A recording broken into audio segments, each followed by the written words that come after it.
자, 지금부터 성막과 예수님 제2강입니다. 몇 강까지 갈지 모르겠지만 한 3개월 정도 이상을 가지 않을까 생각합니다. 오늘 또 찬송도 그렇고 고난 주간이고 그래서 그런 질문들이 많이 오죠. 정말 예수님이 나를 위해서 죽으셨을까? 이제 그런 문제 오늘 새벽에도 잠깐 사모하게 얘기했지만은 이런 얘기 나올 때 좀 뜨끔하죠. 정말 예수님이 나를 위해서 돌아가셨다. 그게 맞나? 근데 우리가 이걸 갖다가 논리적으로 아니면 이성적으로 성경을 보고 그렇게 판단하면 조금 우리가 이해하기 이제 힘들 수도 있어요. 근데 우리가 확실히 아는 것은 예수님이 우리를 위해서, 우리 죄를 위해서, 우리를 위해서 십자가 죽으신 건 다 인정하시죠? 아멘. 네, 다 인정하실 겁니다. 근데 나를 위해서라니까 이게 좀, 이게 나 같은 사람 위해서 죽으셨다? 이게 잘 이해가 안 되는 거예요. 근데 논리적으로나 우리가 이성적으로 판단하더라도 그 맞는 말이에요. 우리가 그냥 보통 말할 때는 우리 아니면 우리 인간 전부 우리의 죄를 위해서 이렇게 이럴 때는 이게 걸리는 게 없어요. 근데 나라고 들어가니까 이게 우리 나 같은 이런 사람 위해서 예수님이 나를 사랑해서 돌아가셨다? 이 말은 잘 이해가 잘 안 되는 거죠. 그러나 우리가 이 큰 우리라는 개념 안에서 그건 여러분 다 이해할 거예요. 예를 들어서 첫 아담이 범죄함으로 우리가 다 죄인 된 거 똑같이 둘째 아담인 예수님께서 그가 그의 피를 흘려 돌아가심으로 우리 죄를 사했다는 거 이건 다 이해하거든요. 다 같은 말이거든요. 근데 이제 나를 위해서 나를 사랑해서 그랬다니까 이게 성경이 인류를 사랑하고 세상을 사랑하고 우리를 사랑한다는 거는 또 다 알아. 근데 나를 사랑한다는 건 이게 조금 나 같은 놈 아니면 나같이 죄 많은데 아니면 나같이 좀 별별이 없는 사람 이런 생각을 하니까 이제 그런 것이 와요. 그래서 저도 그것 때문에 많이 갈등을 옛날에 했었어요. 근데 그것 이론이 필요 없어요. 제가 성령 받고 내가 깨져서 그냥 그렇게 눈물 쏟고 울고 그러면서 예수님께서 나를 위해서 돌아가셨구나. 그게 팍 와닿는다니까요. 그러기 전까지는 그냥 이성적으로 그냥 성경에서 그러니까 나도 뭐 우리 가운데 하나니까 뭐 그렇다고 그냥 인정하는 거지 그게 팍 와닿지 않더라고요. 그러나 예수님을 진짜 인격적으로 예수님의 그 사랑을 만나고 그런 체험이 딱 왔을 때는 그게 팍 와닿아요. 그래서 이제 그런 얘기할 때는 얘기 나오면은 그게 이제 그런 두 가지 관문이야. 하나는 우리라는 개념과 나라는 개념 이거에서 사람들이 좀 걸리고 두 번째는 근본적인 거는 그 성령의 역사, 성령의 강한 인치심 이런 것이 있을 때는 그게 팍 깨집니다. 근데 그거의 강도에 따라서 어떤 사람은 또 그게 늦을 수도 있고 사람이 좀 구조라든지 그러니까 감정과 영적인 이런 문제 이런 것 때문에 그 차이는 있을지언정 그러나 정말 예수님이 나를 위해서 여러분들을 위해서 각자를 위해서 돌아가셨다는 거는 인정하셔야 돼요. 이제 그게 그런 위와 미 우리 인간 우리를 위해서 그러면 부담이 없어. 근데 나를 그러면 이게 이거 확 이게 나 같은 놈 이런 거부감도 아니나 좀 건드리는 게 있어요. 자책감이라 할까 이런 것들 때문에 그런 거를 없애기 바랍니다.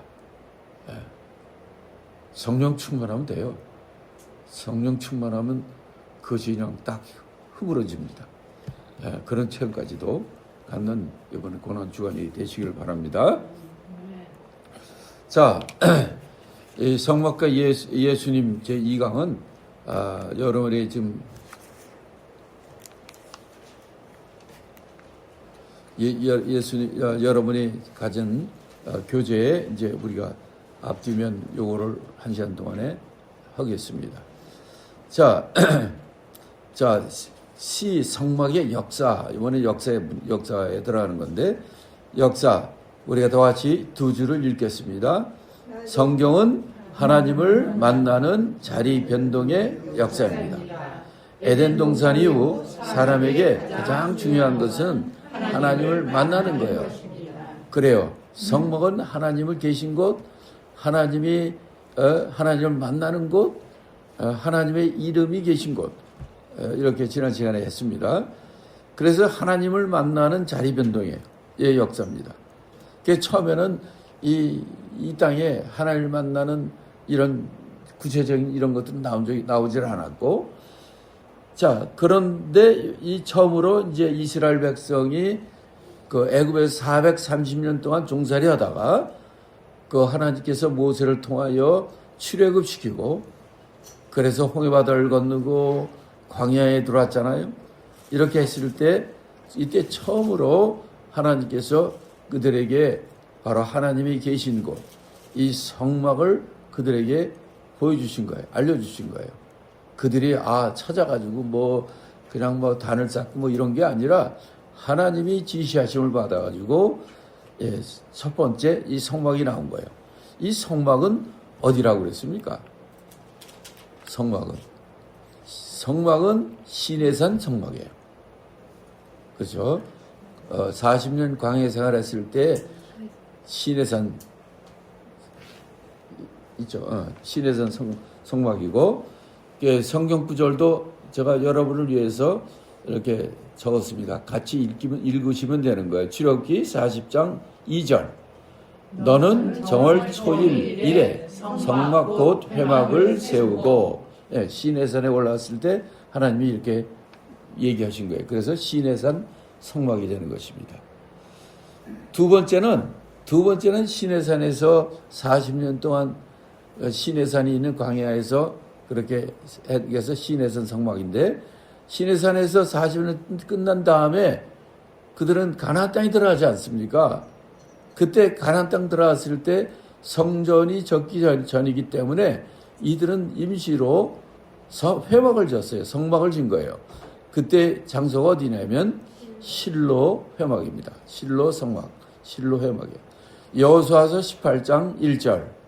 이스라엘 자손의 온 회중이 실로에 모여서 거기 회막을 세웠더니, 어떤 때는 성막, 어떤 때는 회막, 어떤 때는 장막, 어떤 때는 성소, 용어도 다양합니다.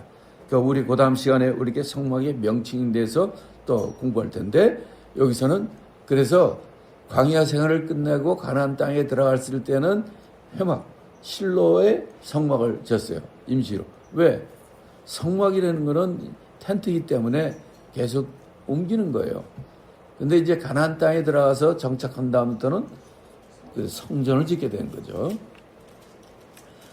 자, 세 번째는 실로 회막 다음에 이제 예루살렘으로 또 이동을 합니다. 이제 그 내용은 사무엘하 6장 12절 말씀입니다. 같이 읽어보죠. 여호와께서 하나님의 교회를 인하여 오벳 에돔의 집과 그 모든 소유에 복을 주셨다 한지라. 다윗이 가서 하나님의 교회를 기쁨으로 메고 오벳 에돔의 집에서 다윗성으로 올라갈세. 이게 이제 회막을 갖고 이 성막을 갖고 그냥 전쟁하다 뺏기기도 하고, 그러다 저주가 내리니까 그들이 도로 그걸 갖다가 이스라엘 백성한테 도로 주고, 그랬다가 언약궤를 만질 때 다 즉사하잖아요. 죽잖아요. 근데 오벳 에돔의 집에 고기를 갖다 놨을 때 하나님께서 그 가정을 복을 주신 거예요. 그것을 다윗이 알았어. 그러니까 가서 법궤와 그걸 가져오라 해가지고 그걸 갖고 올 때 예루살렘 집에서 다윗으로 올라올 때 그냥 춤을 추고 그랬던. 그래서 이 예루살렘 다윗성으로 이 성막을 갖고 오게 된 거죠. 여기까지가 이제 하나님께서 다윗이 성전을 지으려 했지만은 하나님께서 그에게 주지를 않았죠. 왜냐하면 피를 너무 많이 흘렸기 때문에 그에게 주지 않고 그의 아들을 솔로몬에게 그걸 짓게 했죠. 그래서 시내산 성막, 그다음에 실로 회막, 예루살렘 성막 이렇게 된 겁니다. 그다음에 이제 네 번째는 예루살렘 성전이 들어선 거예요. 바로 솔로몬 왕 때 쓴 거죠. 열왕기상 8장 11절 다 같이 읽습니다. 제사장이 성소에서 나올 때에 구름이 여호와 전에 가득하매. 길지만 뭐 이런 거 다 쓸 필요 없고 바로 열왕기상 8장을 보면 솔로몬이 예루살렘 성전을 다 지었을 때 그냥 하늘에서 불이 내려가지고 제단 불에 제물들을 태우는 그 불이 나오기도 하고 구름이 여호와 전에 가득했던 이런 사건들이 잘 기록이 되어 있습니다. 그래서 예루살렘 성전이 시작이 된 거예요. 예루살렘 성전이 시작된 다음에 그 다음에 이제 어떤 성전이 있느냐? 그 다음에는 이제 예루살렘 성전이 누굽니까? 누가 느부갓네살이 있는 바벨론에 의해서 그것이 완전히 회파당하잖아요. 아주 기둥뿌리까지 다 뽑히고 그런 일이 있고 그 다음에 이제 돌아와가지고 누구야? 느헤미야가 아니라 누구지? 별건 또 생각이 나네. 하여튼 그래서 누추하지만은 예루살렘의 성전을 지킨 졌습니다. 그러다가 그 후에 헤롯이 46년 동안 바로 예수님 당시죠. 이 당시에 예수님께서 그래서 요한복음 2장 20절에서 이렇게 말씀했습니다. 다 같이 읽어봅니다. 유대인들이 가로되 이 성전은 46년 동안의 지었건을 내가 3일 동안에 일으키겠느냐. 유대인들이 예수님이 이 성전을 헐라 내가 삶을 세우리라 하니까 이 유대인들이 야 이거 46년 동안 헤롯 왕이 지은 거야. 네가 어떻게 3일 동안에 이걸 다시 세워? 이렇게 얘기하는 거예요. 이랬을 때 바로 예수님의 그 육체가 성전인 것을 제자들이 깨닫다 이렇게 나오죠. 이게 다시 말하면 헤롯 성전입니다. 예루살렘 성전이죠. 예루살렘에 있는 헤롯이 지은 헤롯 성전입니다. 헤롯은 원래 유대인이 아니에요. 에돔 족속이에요. 그런데 그가 이 지역을 다스리는 분봉왕으로 로마 제국과 협상을 맺고 그렇게 했기 때문에 이 유대인들의 환심을 사고 유대인들은 지금 성전을 짓는 게 그들의 지상 목표거든요. 그래서 이가 46년 동안 이렇게 지었던 겁니다. 사실은 46년보다 더 걸렸어요. 이렇게 오랫동안 성전을 지은 것을 우리가 알 수 있습니다. 그러다가 이제 바로 예수님이 여기서 예수님이 이 말을 한 것은 예수님 그 육체가 바로 성전인 것을 제자들이 깨달았다. 이렇게 이제 21절에서 나오는데 그래서 요한복음 22장 21절에 이렇게 다 같이 읽습니다. 그러나 예수는 성전된 자기 육체를 가리켜 말씀하신 것이라 라고 요한복음 2장 21절에 얘기하죠. 그러니까 성전은 바로 예루살렘 성전이 아니고 바로 예수님 그 육체가 성전이라 라고 얘기하는 거예요. 그러니까 우리가 이 교회라는 개념도 마찬가지고 교회를 성전하지 것은 합당치 않습니다. 아니 교회는 성전 맞아요. 교회는 우리를 얘기하는 거지 교회 당을 얘기하는 것은 아니니까. 그러니까 하나님의 이름을 모신 것이 바로 성전이고 성막이고 그게 성소입니다. 그 예수님께서는 바로 예수님이 성전이란 말이에요. 그래서 이 성전을 하려고 얘기하신 것이고 예수님이 성전이란 말이에요. 그러나 예수님 십자가 죽으시고 부활 승천한 다음에는 또 얘기가 달라지는 거예요. 이제부터는 바로 예수를 믿는 사람들, 예수 이름을 믿는 사람, 그 이름이 계신 곳이 성전이기 때문에 성전이 바로 누가 되느냐면 성도가 되는 거예요. 자, 그래서 고린도전서 3장 16절 너희가 하나님의 성전인 것과 하나님의 성령이 너 안에 거하시는 것을 알지 못하느냐. 고린도전서 6장 19절 너희 몸은 너희가 하나님께로부터 받은 바 너희 가운데 계신 성령의 전인 줄을 알지 못하느냐. 너희는 너희 것이 아니라. 고린도후서 6장 16절 우리는 살아계신 하나님의 성전이라. 자, 쭉 보세요. 사복음 이후에는 바로 성전이 바로 우리 성도들, 우리가 예수 그리스도를 모시는 그 이름을 믿는 자들이 바로 성전, 하나님의 성전이라는 것을 계속해서 얘기하고 있는 거예요. 근데 맨날 교회당 보고 성전 하지 마시란 말이에요. 여러분이 성전이에요.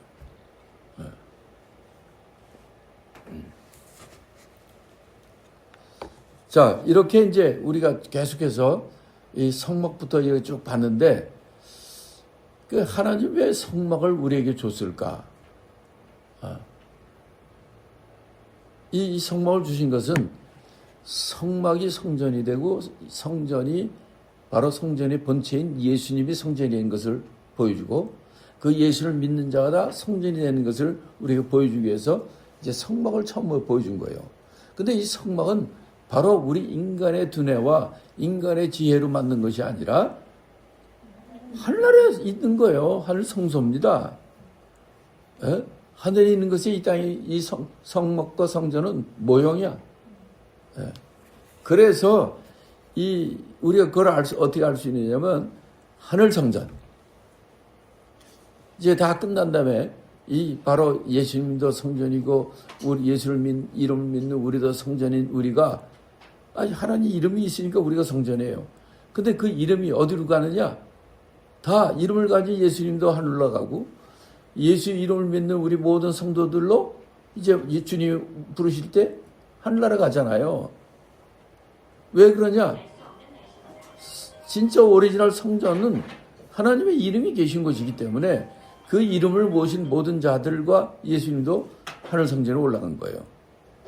그래서 이 하늘 성전은 결국은 우리 이 땅에 있는 모든 믿는 자, 모든 자는 하늘나라로 가는 거예요. 그래서 그건 왜 그러냐면 히브리서 9장 23절 다 같이 읽습니다. 그러므로 하늘에 있는 것들의 모형은 이런 것들로서 정결케 할 필요가 있었으나 하늘에 있는 이것들은 이런 것들보다 더 좋은 제물로 하늘에 있는 것을 모형으로 이 땅에 성막도 보여주고 성전도 보여주고 이렇게 한 겁니다. 이건 다 모형이란 말이에요. 진짜가 예수님이 오셨고 진짜 예수를 믿는 자가 진짜 성전이고 그러나 하늘나라 가면은 진짜 성전은 하늘나라에 있는 거니까 계시록 21장 22절 주 하나님 곧 전능하신 이와 및 어린 양이 그 성전이심이라. 하나님과 예수님이 성전이란 말이에요. 그럼 원래 또 예수님이 성전이잖아요. 이렇게 되는 거죠. 이렇게 이제 성막의 역사가 이렇게 돼가지고 마지막은 하늘 성전으로 가는 겁니다. 자, 요걸 갖다가 이제 그림을 그리면 이렇게 제가 그림을 그렸어요. 하늘 성전. 오리지널은 하늘 성전입니다. 그런데 이 땅에 제일 먼저 보이는 게 성막이에요. 성막을 보여주고 성막이 있는 거는 텐트니까 이 광야 생활 40년 동안에 계속 다녀야 되니까 성막이 맞는 거예요. 그러나 하나님이 약속의 땅 가나안 땅 들어간 다음부터는 옮겨 다닐 필요가 없어. 그래서 성전으로 된 겁니다. 그렇지만 이것은 오리지널이 아니에요. 진짜는 우리 성전된 예수님. 그분이 성전이야. 그런데 그 예수를 믿는 모든 자도 성전되게 하신 거예요. 그런데 예수님도 부활 승천하신 것처럼 우리 예수 믿는 사람들도 부활 승천해가지고 하늘나라로 가게 되는 거죠. 그러니까 이 순서가 하늘 성전의 모형으로 이 땅에 성막을 보내주시고 또 성막은 성전으로 발전하고 성전은 곧 예수 그리스도를 말하는 거고 예수를 믿는 모든 성도가 성전이 되고 그다음에 이 성도는 이 마지막 때 주님 재림하실 때 함께 하늘나라 성전이 돼가지고 하늘나라에 예수님과 함께 왕노릇하는 거예요. 이게 이제 성막의 자리 이동, 성막의 역사를 좀 얘기하는 겁니다. 그래서 여러분들이 좀 이야기하도록 그림 같은 거는 뭐 여기 내가 여 교재에 놓을 필요 없으니까 그냥 이렇게 한 겁니다. 그냥 이렇게 목이 타죠.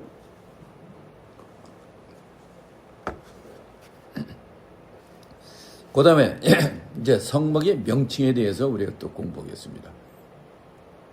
넘어가고 성막의 명칭 여기 보면 이름이 여러 개 나와요. 특히 예를 들어서 첫 번째 많이 나오는 게 장막입니다.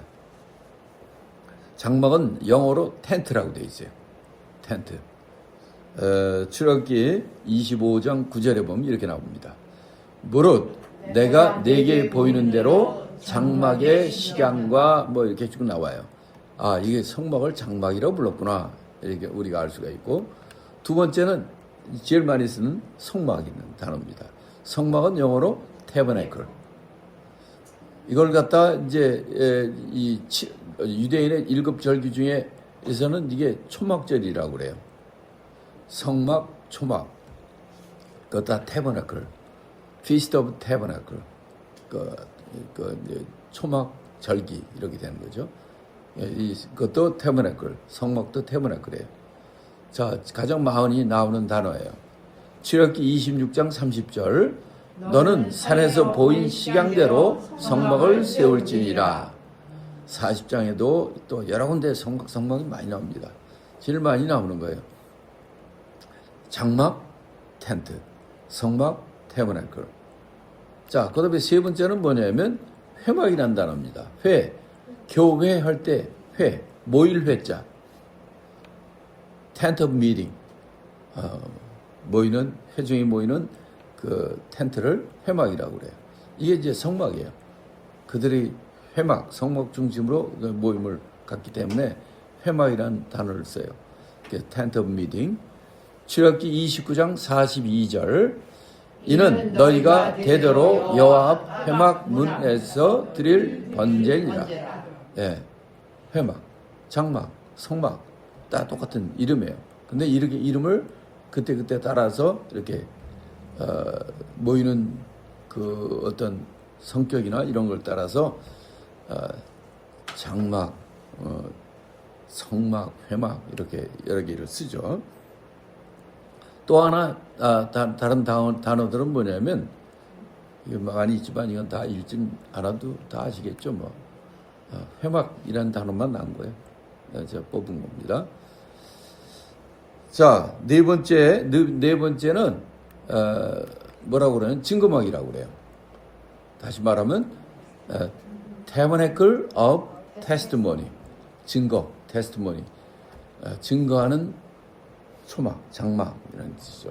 증거막이라는 단어를 쓰는데, 자, 민수기서 1장 53절 다 같이 읽습니다. 레위인은 증거막 사면에 진을 쳐서 이스라엘 자손의 회중에게 진로가 임하지 않게 할 것이라. 레위인은 증거막에 대한 책임을 지킬지니라 하셨느니라. 예. 이렇게 용어가 여러 가지 용어가 있다는 것을 여러분이 그래도 이 성막을 공부하면은 기본적인 것들은 좀 알고 있어야 되지 않겠느냐. 저때 어느 분이 얘기했지만은 뭐 성막 그런 걸 그 진짜 구태의연하고 뭐 그 내용을 잘 모르면은 이건 뭐 아무것도 아닌 거 없고 막 그렇게 생각이 돼요. 근데 이게 진짜입니다. 예, 진짜입니다. 여러분 기대해 주셔도 돼요. 그 다음에 이제 그 성막 안에 또 이 성소라고 불리는 데가 있어요. 그래서 성소, 이거는 이제 영어로는 sanctuary, 성소. 우리 교회에서도 저 안을 본당을 sanctuary 하잖아요. 이것도 좀 올바른 단어가 아닌데 성소가 있어요. 말하면 성막 안에 그 안에 있는 건물, 그게 성소예요. 홀리 오브는 지성소고 또 홀리 플레이스, 그건 성소라고 그래요. 그걸 sanctuary라고 그래요. 그래서는 출애굽기 25장 8절 다 같이 읽습니다. 내가 그들 중에 거할 성소를 그들을 시켜 나를 위하여 짓되. 이럴 때 성소는 그 성막 바깥에 울타리나 번제단 물두멍이 있는 거기가 아니라 그 안에 있는 홀리 플레이스, 지성소가 있는 거를 갖다가 특별히 이 성소 생츄어리라고 그럽니다. 자, 그래서 이제 이런 단어들이 이렇게 쭉쭉 나와 있어요. 성소. 이건 조금 다르지만 성소도 이렇게 되는 겁니다. 이렇게 성소의 명칭이 있는데 우리 다 같이 한번 읽어봅니다. 장막부터 1번 장막, 성막, 회막, 증거막, 성소. 네, 이게 이제 성막의 다른 명칭 중에 명칭이라고 알면 됩니다. 여기까지 혹시 질문 있으신 분, 아프지 않게 물으시면 좋습니다. 네.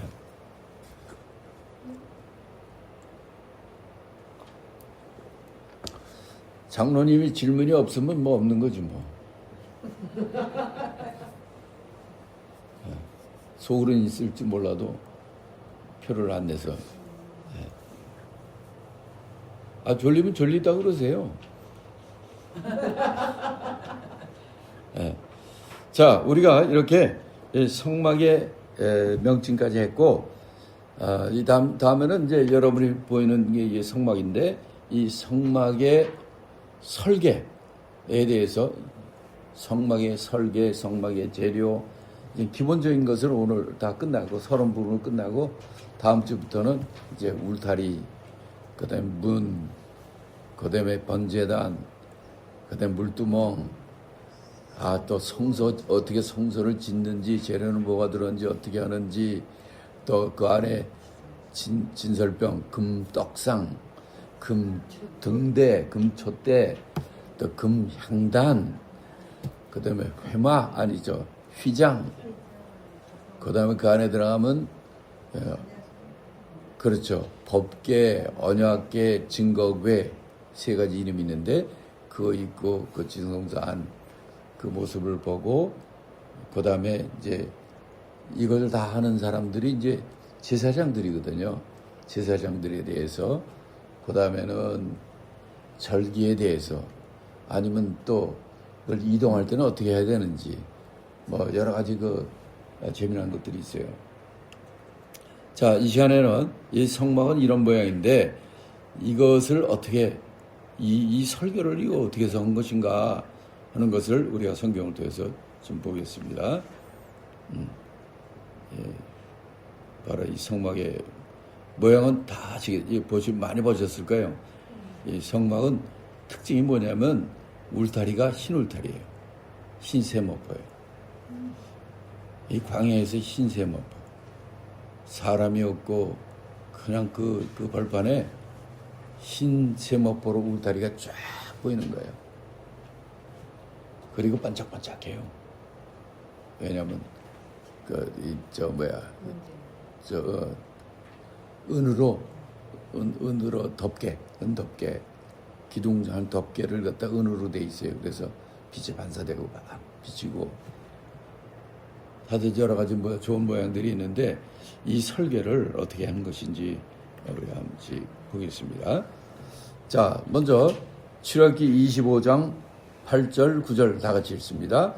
내가 그들 중에 거할 성소를 그들을 시켜 나를 위하여 짓되 무릇 내가 네게 보이는 대로 장막의 식양과 그 기구의 식양을 따라 지을지니라. 하나님께서 일일이 내가 내는 보이는 대로 그 시간대로 그걸 따라서 지어라. 이렇게 하나님이 설계하셨다는 거예요. 하나님이 직접 설계하시고 그것 따라서 모세가 그대로 순종해서 그 아랫사람을 시키고 이렇게 지었다는 것이죠. 또 출애굽기 40장 32절 그들이 회막에 들어갈 때와 단에 가까이 갈 때에 씌었으니 여호와께서 모세에게 명하신 대로 되니라. 그것이 하나들 하나 뭐다 예수님께서 하나님께서 모세에게 명하신 그 설계대로 그들이 그걸 순종했다는 얘기입니다. 출애굽기 24장 18절 모세는 구름 속으로 들어가서 산 위에 올랐으며 40일 4개월을 산에 있느니라. 그래서 이 시내산 그 꼭대기에 40일 동안 있으면서 하나님께서 주시는 그 십계명과 성막 짓는 이 명령을 설계를 받고 내려온 겁니다. 지금 여러분이 보시는 바와 같이 이 성막의 외부 모습은 볼품이 없어요. 이 멀리서 보면요, 흰 울타리와 사람 높이에서 보면 흰 울타리와 그 지붕 겉에 지붕 껍데기만 보여요. 근데 껍데기 지붕이 뭐로 되어 있냐면 물돼지 아니면 물표범 물돼지, 그러니까 해달가죽, 그 여러 가지 용어가 있는데 그 색깔이 우중충하고 별볼이 없어요. 튼튼해요. 그 대신 그걸로 그냥 우중충한 거로 써 있고 그러니 뭐 하나님 계신 곳이라 그러면 좀 화려하고 좀 영광스럽고 멋있고 그래야 될 텐데 이 바깥에 광야에서 보면 뭐가 보입니까? 이런 모습이라고요. 이거 아니구나. 뭐가 있겠어요? 그리고 이게 이 울타리 높이가 2m 50입니다. 그러니까 보통 사람들은 이거보다 다 키가 낮기 때문에 그냥 흰 울타리, 흰천 울타리만 보이고 또 위에 있는 해달 가죽으로 이렇게 덮여쓴 덮개만 보여요. 아름다운 모습은 하나도 없어요.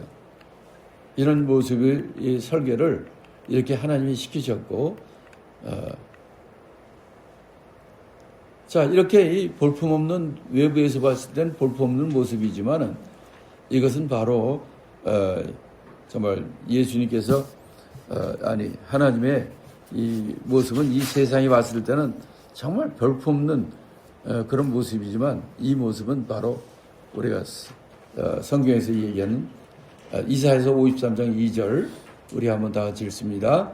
그는 주 앞에서 자라나기를 연한 순 같고 마른 땅에서 나온 줄기 같아서 본 모양도 없고 풍채도 없은즉 우리의 보기에 흠모할 만한 아름다운 것이 없도다.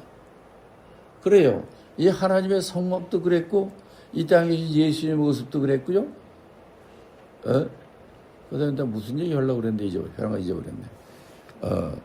복음도 그래요. 복음도. 세상이 보기에는 진짜 볼품없는 거예요. 어리석은 자들 같고 이렇게 한다는 얘기를 하는 거죠.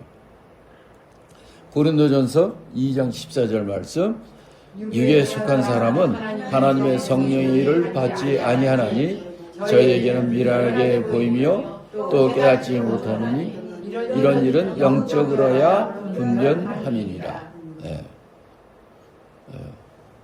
그렇죠. 그런 안목이 없는 사람은 그냥 눈에 보이는 대로 세상적으로만 보이는 거예요. 진짜 안에 귀한 것들은 그 안에 다 있는 거예요. 실제로 그 안에 보면요, 그 아름다움과 영광의 극치를 우리가 볼 수가 있어요. 잠깐 하나 보여드리면은 이것도 이 말은 멋있잖아요, 그렇죠? 근데 보면 예를 들어서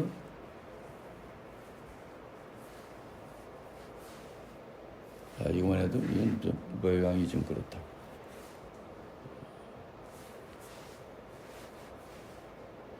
이게 저 성막 안에 성소에 들어가면 모습이 이렇습니다. 아무 창문도 없고요. 그리고 벽과 이 안에 기물들과 이것이 전부 다 금으로 되어 있어요. 그리고 천장은 천사들 그 아름다운 천사들의 모습은 흰 세마포의 아름다운 천사들의 네 가지 색깔로 그 모습이 있기 때문에 와, 이 안에 들어가면 진짜 엄청납니다.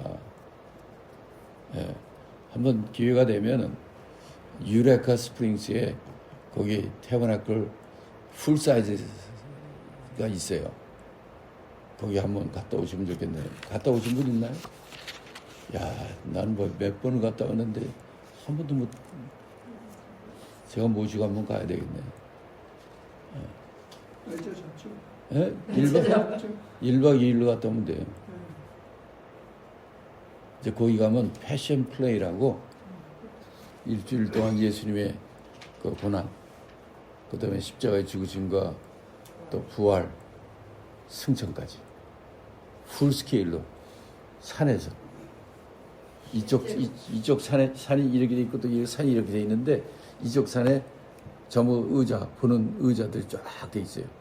그러면 이 아래 골짜기와 그 계곡이죠. 그 골짜기 길로 그런데 실제로 풀 사이즈로 다 설치가 돼 있고 실제로 양 몰고 실제로 군대가 말 타고 뭐 이런 거 다 나와고 그러다가 이제 마지막에는 이쪽 반대편 산에 그 아래쪽에서 예수님이 승천하는 게 쫙 보입니다. 그것까지 아주 풀스케일로 멋있어요. 옛날에 엄청나게 사람 많이 하는데 오랫동안 했는데 이때가 이제 메모리얼 때부터 5월 달부터가 메모리얼이 5월 초인가요? 5월 말 때부터 매일 같이 하고 어떤 날은 하루에 2번 하기도 하고 그래요. 이제 교회는 하루에 한 번밖에 못해요. 보통 때는 안 해. 그거는 뭐 그렇게 할 수가 없지. 그러니까 아주 이것도 볼만합니다. 진짜 풀사이즈로. 예. 그것도 거기 하면 바이블도 굉장히 큰 바이블들이 온갖 바이블들이 다 있어요. 또 그것도 있고 바이블 랜드가 있어요. 가면 야곱의 우물가, 갈릴리 호수, 다락방, 성경에 나오는 대부분의 것이 구약부터 신약까지 다 있어요. 버스 타고 다녀야 돼. 버스 타고 셔틀버스 타고 요 마을에서 저 마을 저걸 쫙 돌아다니면서 다 보는 거예요. 만든 거예요? 다 만들죠. 테마파크처럼 이 산을 끼고 이렇게 다 돼 있어요. 갈릴리 호수도 만들어 놓고. 와. 가면 베드로 같이 옷을 딱 입고 서서 그 사람들이 다 거기서 해가지고 그 설명해주고 또 얘기해주고 쟤네들이 직접 이렇게 해주고 그런 걸 왜 못 봐나 모르겠어요. 가봐야 되는데 우리 애들도 데리고 가니까 너무나 좋고 한국에서 오신 분들 데리고 가고 그랬어요. 날짜 잡아요. 잡을 수 있으면. 근데 그러려면 주일날 여기 비워야 되겠네. 말씀하세요. 6월 달 주중에는 안 해요?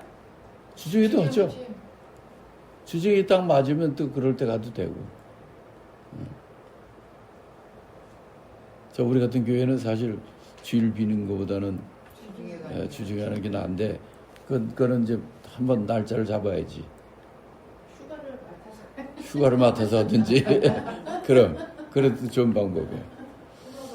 자, 그 다음에 이건 너무 시간이 지났구나. 그 다음에 이제 이 F. 그 다음은 성막의 재료에 관한 얘기입니다. 성막의 재료는 제일 많이 드는 게 제일 중요한 게 금, 은, 동입니다. 금, 은, 동. 동이 이제 노시죠. 이 출애굽기 25장 3절, 4절부터 7절까지, 3절부터 7절까지 한번 같이 읽겠습니다. 너희가 그들에게서 받을 예물은 이러하니 금과 은과 놋과 청색, 자색, 홍색 실과 다른 배실과 염소 털과 물들인 수양의 가죽과 배달의 가죽과 조각목과 등이와 관여에 드는 향품과 분향할 향품과 고만하며 에봇과 흉패에 불릴 보석이니라. 이게 이제 주요 성막에 들어갈 재료들이에요. 이제 제일 많이 들어가는 게 금, 은, 동, 놋이죠. 그래서 이제 이것이 들어가고 그다음에 이제 뭐 여러 가지 있는데 이거는 하면서 해도 되겠습니다. 자, 그런데 이 성막의 재료가 예를 들어서 은 같은 것만 해도 4톤 이상이 들어갑니다. 놋도 4톤 이상 들어가요. 엄청나게 많이 들어갑니다. 금도 1.5톤 이상 들어가고 이렇게 많이 들어가기 때문에 아주 애굽에서 노예 생활하던 사람이 무슨 이런 게 있겠습니까? 야, 근데 이것도 하나님이 기가 막히게 이걸 준비시키는 거예요. 출애굽기 35장 5절의 얘기입니다. 너희의 소유 중에서 너희는 여호와께 드릴 것을 취하되 그런 마음에 원한 자는 그것을 가져다가 여호와께 드릴지니 곧 금과 은과 놋과 또 감동된 자와 무릇 자원한 자가 와서 성막을 짓기 위하여 그 속에서 쓸 모든 것을 위하여 거룩한 옷을 위하여 예물을 가져 여호와께 드렸으니. 이래. 정말 중요한 것은 이것이 전부 누구 세금 거듯이 다 거둔 게 아니라 자원하는 사람. 이 교회 일을 딱 그런 거예요. 자원해야 돼요. 속에 그냥 아까워서 그냥 못 드리고 이러면 안 돼요.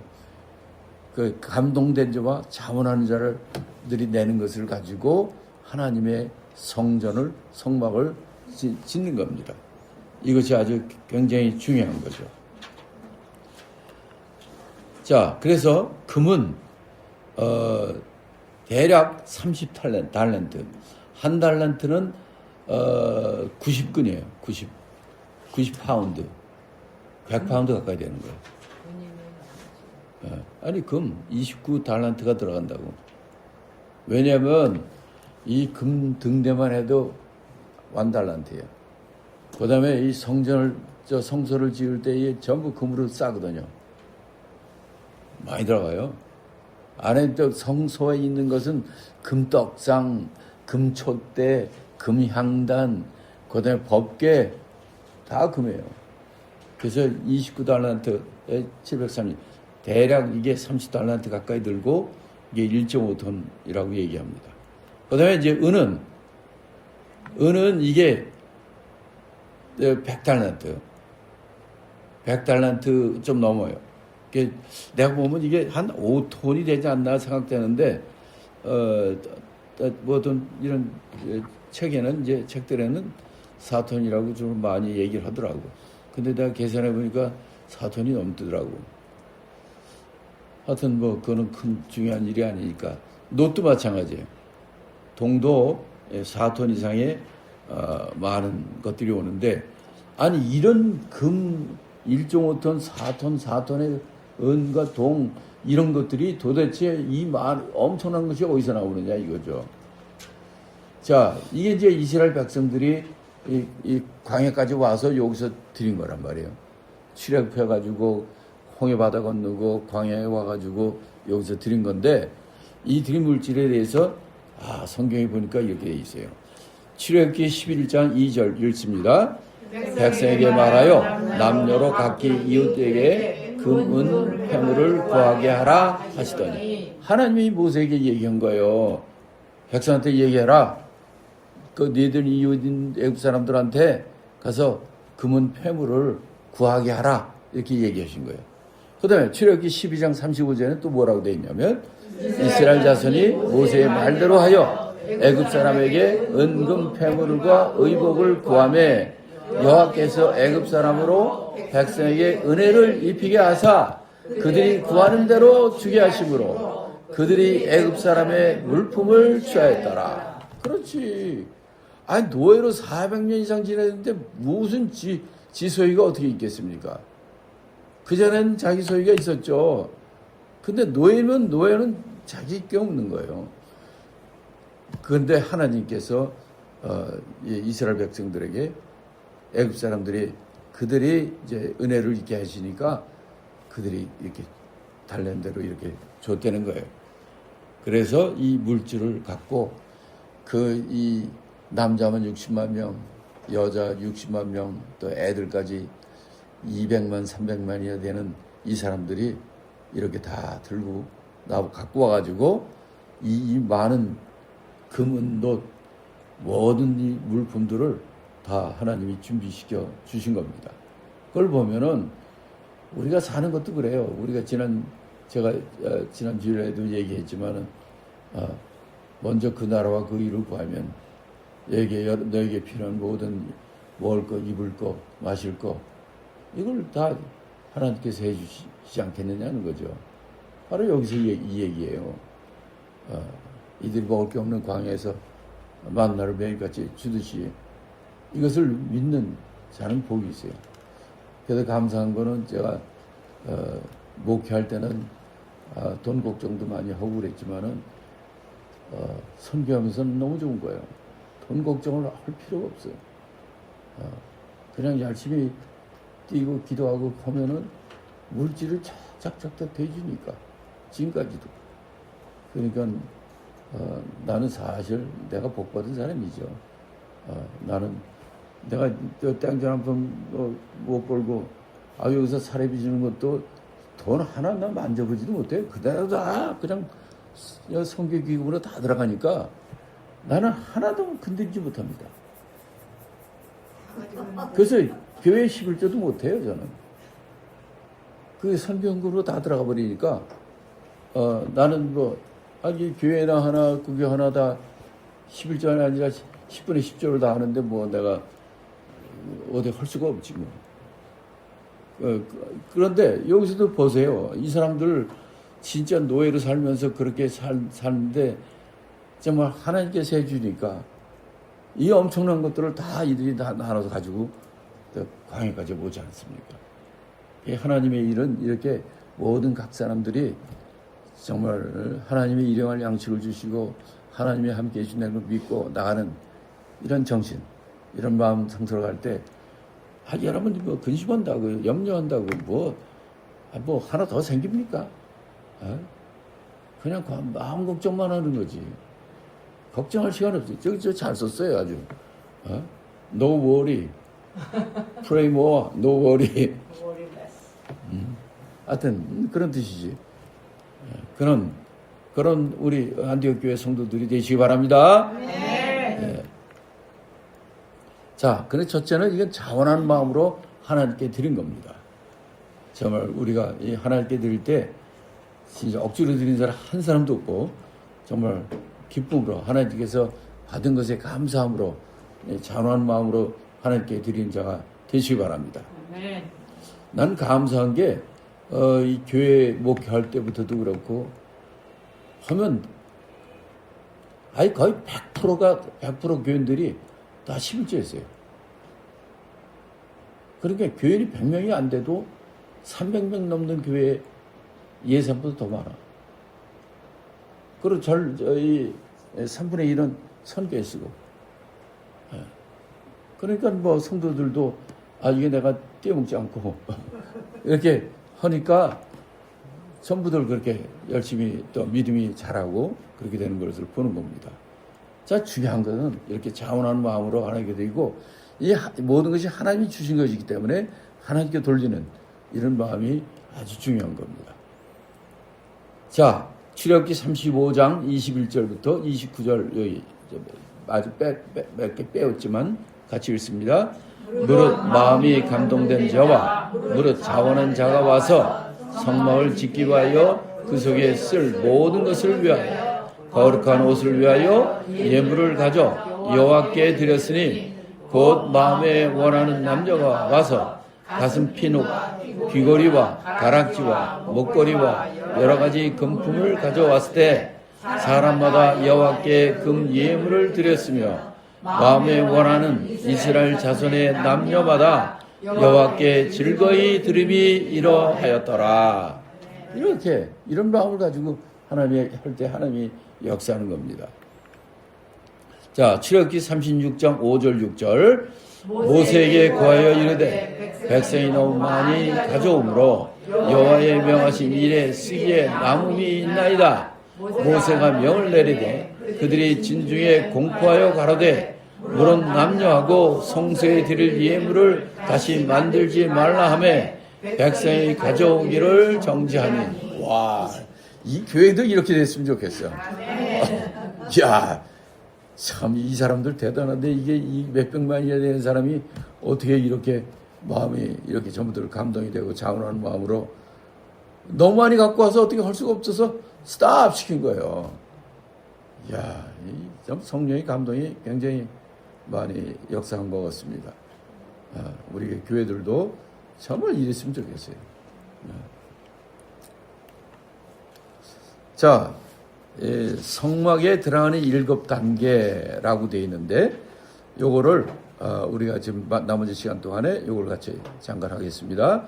1번, 성막 밖의 죄인들은 문을 통해 들어가 번제단에서 십자가 구원을 체험합니다. 그렇죠? 십자가의 피. 번제단에서는 피를 뿌리고 제물을 드리죠. 그 십자가, 예수님이 십자가 죽음을 의미하는 거예요. 그래서 번제단에서는 바로 십자가 보혈, 십자가 구원입니다.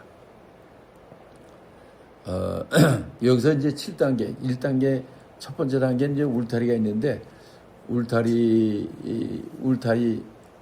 안에 이제 울타리 안에 들어가는 문을 통해서 들어가죠. 근데 여기서 이제 문 들어가는 거는 일단 뺐어요. 문에 들어가면 제일 먼저 딱 마주치는 것이 번제단이거든. 거기는 예물 없이 들어가지 못해요. 예물을 갖고 와야 돼. 자기가 드릴 재물을 끌고 와야 돼. 그래서 뭐냐면 바로 번제단에서 바로 십자가의 보혈의 속죄함, 구원을 체험해야 돼요. 그 다음 단계는 그것이 마지막이 아니라 예수님이 십자가의 죽음으로 우리가 구원받았다는 이것이 끝이 아닙니다. 그 다음에는 두 번째 가야 될 곳이 어디냐면 물두멍을 가야 돼요. 날마다 물두멍에서 정결케 함으로 세상과 구별된다. 자, 우리를 깨끗게 하는 것은 두 가지가 있어요. 첫째는 피가 우리의 죄를 깨끗게 합니다. 우리를 깨끗게 하는 게 두 가지가 있어요. 첫째는 피예요. 십자가, 예수님의 보혈이죠. 피. 이거는 우리의 죄를, 우리의 원죄죠. 우리의 원죄를 깨끗게 하시는 거예요. 그러나 그렇게 예수를 믿고 구원받았다 할지라도 매일매일의 생활 속에 우리는 끊임없이 죄를 져요. 그죠? 마음으로 죄를 짓고 행동으로 죄를 짓고 이런 일이 계속돼서 반복해 일어납니다. 왜? 우리는 신이 아니에요. 그래서 이 문제는 우리가 어떻게 깨끗해질 수 있는가? 물두멍에 가야 돼요. 그래서 물두멍이 있는 거예요. 번제단은 예수님이 십자가입니다. 물두멍은 바로 그 물로 우리의 손발을 깨끗게 하는 거예요.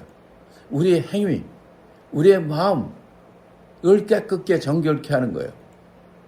그러니까 우리 신앙생활은 예수 믿어서 십자가 예수 믿었으면 그자? 아니야. 그게 시작이라니까. 그 다음부터는 우리가 매일매일 우리가 일주일 전에 목욕했다고 한 달 후에 동안 목욕 안 하면 됩니까? 안 해요. 매일 해야 돼. 매일 깨끗게 해야 돼요. 이거는 예수님의 보혈로 깨끗해지는 것이 아닙니다. 이것은 예수 이름으로 회개하여 깨끗함을 얻는 거예요. 우리가 죄사함 받는 거, 깨끗해지는 건 두 가지가 있다고 그랬죠. 피와 물입니다. 피로 우리의 예수 그리스도가 단번에 그가 제물이 됨으로써 이제 하나님과 우리에게 맡겼던 담을 완전히 흐른 거예요. 누구든지 가. 왜 그 원죄가 없어졌으니까. 그건 예수님의 피예요. 십자가 공로. 그러나 우리가 생활 속에서 일상의 생활 속에서 짓는 모든 죄, 이 문제는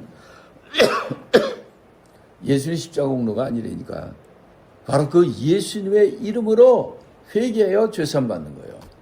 그 매일매일 손 씻는 거예요. 예수 말씀이 육체로 오신 예수님의 그 이름으로 우리가 깨끗함을 얻는 거예요. 그래서 우리가 매일매일에 성교를 대고 우리가 성전에 나가는 거죠. 그 다음에는 이제 성소에 들어갈 수가 있어요. 성소에 들어가면 제일 먼저 딱 마주치는 게 뭐냐면 오른쪽에 금떡상이 있어요. 금떡상은 말 그대로 그 금상 위에 떡이 있어요. 무교병, 떡이 있어요. 떡은 뭐냐면 예수님의 이 살을 먹어라. 이건 생명의 떡이니라 그랬죠. 바로 예수님의 살이 되는 예수님의 살, 그 말씀, 하나님의 말씀을 가지고 우리가 떡을 먹고 우리 육체가 자라듯이 우리의 하나님의 말씀, 예수 그리스도의 말씀을 통해서 우리가 거기서 교제하는 거죠. 금떡상에서는 하나님의 말씀이에요. 떡, 말씀. 그 다음에는 이제 그 반대쪽에, 왼쪽에, 반대쪽에 딱 들어가서 반대쪽에 보면은 금등대가 있어요. 7등대입니다. 7촛대예요. 금등대가 있고 거기서 오직 빛은 성소 안에 빛은 이 금등대의 빛이에요. 그 빛밖에 없어요. 금등대대는 빛 대신 예수 그리스도. 그렇죠. 우리는 예수님이 세상의 빛이지 않습니까? 딴 불을 바라보면 안 돼요. 예수 그리스도를 바라봐야 돼요. 그 빛 아래 살아야 되는 거예요. 그래서 그 가운데서 빛과 소금이 된 빛된 생활을 해야 되는 것을 배우라는 거예요. 그 다음에 5번째 단계는 바로 그러면 이제 휘장 앞에는 금향단이 있어요. 금향단에서는 하는 일이 뭐냐면 향을 피웁니다. 향이 나와요. 향은 성경에서 향은 뭐를 의미하냐면 기도를 의미합니다. 그렇죠? 그래서 거기서 우리가 기도하는 말씀과 기도, 말씀 충만, 기도 충만, 성령 충만한 것처럼 이 말씀 금양단에서는 기도하는 기도 충만의 기도 능력을 소유하는 그런 우리가 이 성령의 단계, 교제의 하나님과의 그 단계로 올라가는 거죠. 그래서 이제 금양단을 지나면은 이제 지성소에 들어갈 수가 있어요. 예수 그리스도로 말미암아 이제 우린 지성소에 들어갈 수가 있는 거예요. 지성소에 들어가면 이 지성소라는 것은 뭐냐면 하나님과 교제하는 것이에요. 교제. 그러니까 이 성막에는 세 단계가 있습니다. 뜰 부분이 있고요. 야드. 그 제일 큰 부분이 뜰이에요. 그 안에 뜰 안에 이제 성소가 있는 거예요. 또 성소 안에 지성소가 있는 거예요. 그 뜰 같은 거는 우리 육체로 우리 몸으로 얘기한다면 우리 육체 몸과 같은 거예요. 이것을 뜰에서는 항상 피가 있어요. 물과 피. 번제단에 피가 있고 물두멍에 물이 있어요. 죄에 관계된 거죠. 근데 그 단계를 건너고 성소에 들어오면은 성소는 전부 모든 게 금으로 돼 있어요. 뜰은 모든 게 놋으로 돼 있어. 놋. 그래서 놋이라는 것은 육체, 육신과 관계되어 있는 거예요. 근데 이 성소 안에는 금이에요. 금 가운데 금떡상, 금촛대, 금향단은 바로 하나님을 섬기는, 하나님을 만나고 섬기는 장소예요. 섬기는 장소예요. 그러다가 이제 지성소 안에 들어가면은 지성소는 하나님을 대면하는 곳이란 말이에요. 하나님과 교제하는 곳이에요. 진정한 만남이죠. 예. 그래서 그 가운데 이 하나님과 영원한 교제가 있는 그것이 지성소인 것입니다. 자, 그래서 그 가운데서 이제 그룹 천사, 그 안에 그룹 천사가 둘이 이렇게 이 언약궤 법궤 위에 두 그룹 천사가 서로 마주보고 날개를 피고 마주보고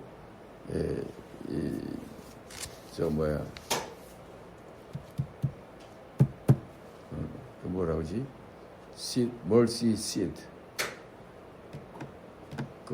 이 법궤 이제 우리가 나중에 공부하겠지만 법궤는 시은 자, 시은 은혜, mercy, 시은 자, 은혜를 베푸는 그 시은 그러니까 법궤가 있고요. 근데 상자가 있고 상자 뚜껑이 있어요. 상자 뚜껑이 시은 자, mercy seat이라고 그래요. 거기는 뭐냐면 저 피를 붓는 거예요. 거기다 실제로 대제사장이 들어가서 제일 먼저 하는 것이 그 시은제에 피를 뿌리고 저 주위에 뿌립니다. 왜? 피가 우리 죄를 사고 그 피가 예수의 보혈이 우리 죄를 커버하는 거예요. 덮는 거예요. 그게 시은자. 그것이 다 있고 그 뚜껑이 시은자고 뚜껑에 손잡이 같은 것이 뚜껑 손잡이 있잖아요. 뚜껑 손잡이 같은 것이 그룹 천사예요. 그룹 천사가 뚜껑에 시은자가 붙어 있어요. 이렇게 순금으로 만들었는데 붙어가지고 이렇게 서로들 마주 대하고 앉아 있는데 눈은 이 시은자 중간을 딱 바라보게 돼 있어요. 그 피로 보는 거예요. 그 시은자 이렇게 시은자 위에 두 그룹 천사가 그 피 뿌려진 속죄소 그 시은자를 바라보고 우리를 하나님께서 받아주시고 거기서 교제하고 안식과 화평을 누리는 이것이 이제 마지막 단계입니다.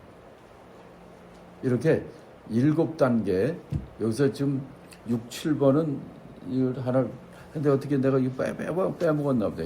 사실 문에 대해서 얘기를 했어야 되는데 첫째는 문, 그 다음에 번제단, 물두멍, 금떡상, 금등대, 금향단, 법궤, 지성소 이런 단계로 이렇게 7단계로 돌아갑니다. 그 다음에 이제 여기서 보면은 이제 우리가 이제 이거 하나하나 이제 다음 시간부터 들어갈 텐데 여기서 보면 울타리가 있고 문이 있고 번제단이 있고 물두멍이 있잖아요. 이건 다 어디에 있느냐면 뜰에 있어요. 뜰, 야드에. 그 다음에 금떡상, 금촛대, 금향단은 성소에 있고 법궤는 지성소에 있어요. 자, 재료들 잘 보세요. 이 뜰에 있는 재료들은 다 노 종류예요. 조각목이나 뭐 세용품 이거는 다 딴 데도 가는데 그런가 하면 금떡상이나 금촛대 이런 것들은 다 금이에요. 금. 성소 안에 금이에요. 여기 들어가는 사람은 이 뜰에는 백성들이 들어가요. 물론 제사장도 여기서 일하죠. 그런데 금떡상, 금촛대, 금향단 이 성소 안에는 제사장만이 들어가요. 백성은 못 들어가. 그런데 이 지성소 안에는 대제사장만이 1년에 하루, 한 번은 아니고 하루 종일 왔다 갔다 할 수도 없어요. 한 번은 또 아니야. 이제 나중에 알려드릴게요. 좀 궁금증을 줬다가 좀 얘기해야지. 그렇게 이 사람이 다른 거예요. 그리고 울타리는 우리의 양의 울타리 대신 예수. 문은 문 대신 예수. 번제단은 십자가 예수. 물두멍은 성결, 우리를 깨끗게 하는 예수. 금떡상은 생명의 떡이신 예수. 금촛대는 참빛 대신 예수. 금향단은 중보자 예수. 기도하는 예수. 법궤는 이 안에 이제 그 십계명, 그 다음에 만나하리, 그 다음에 지팡이, 쌍난 지팡이는 부활이고, 만나는 말씀이고, 그 다음에 이건 생명이고, 이런 것들이 있고, 이렇게 구분해서 우리가 얘기를 할 수 있겠습니다.